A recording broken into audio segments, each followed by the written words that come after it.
ኢየሱስ በጎዳና ላይ ብዙ ሕዝብ በተሰበሰበበት ያልፍ ነበር። ያ መንገድ በጣም የተጨናነቀ መንገድ ነው።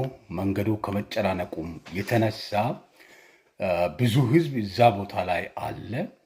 ኢየሱስን የተከተሉት ማለት ነው። የታመሙት ተከትለዋል፣ ያጡት ተከትለዋል፣ ታምር ለማየት የሚፈልጉት ተከትለዋል።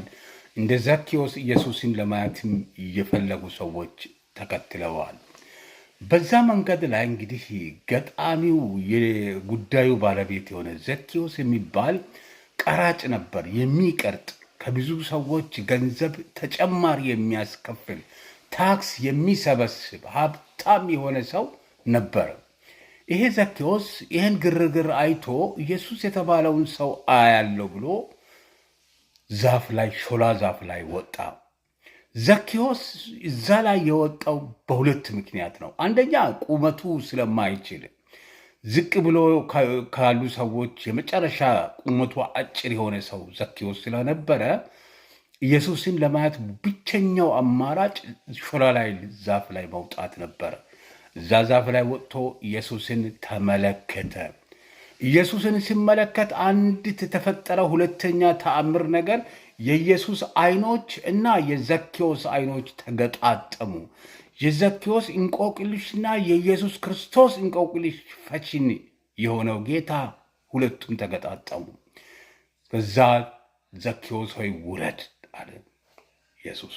በዛ ግርግር መሃል፣ በዛ ጩኸት መካከል ዘኬዎስ ሆይ ውረድ፣ ዛሬ በአንተ ቤት ራት በላለሁ አለ ኢየሱስ። ወደ አንተ ቤት መጣለሁ። ለዛ ለአንተ ቤት ዛሬ መዳን ሆኖለታል። ያ ቤት ለአንተ መዳን ሆኖልሃል አለው ጌታ። ዘኬዎስ ፈጥኖ ወረደ። ከኢየሱስ ጋር ወደ ቤቱ ሄዱ። ቁጭ ብሎ ምግብ አብረው በሉ። ከዛ በኋላ ስለ ሕይወት ቃል ነገረው። ዘኬዎስ ከሰበሰበው ገንዘብ አምጥቶ ግማሹን ለድሆች ይሰጥ ዘንድ በኢየሱስ እግር ስር አስቀመጠ።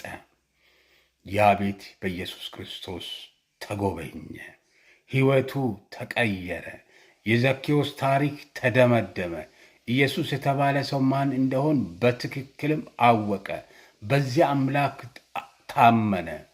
ያለው ነገር ሁሉ ምንም እንደማይጠቅም አወቀ። ኢየሱስ ዛሬ እንዲህ ይላችኋል፣ እናንተ በእግዚአብሔር እረፍት ያጣችሁ ኢየሱስን ለማየት የምትፈልጉ ዛሬ ወደ እኔ ኑ፣ እኔም አሳርፋለሁ። ሸክም የከበደባችሁ ሁሉ ወደ እኔ ኑ፣ እኔም ደግሞ አሳርፋለሁ ይላል።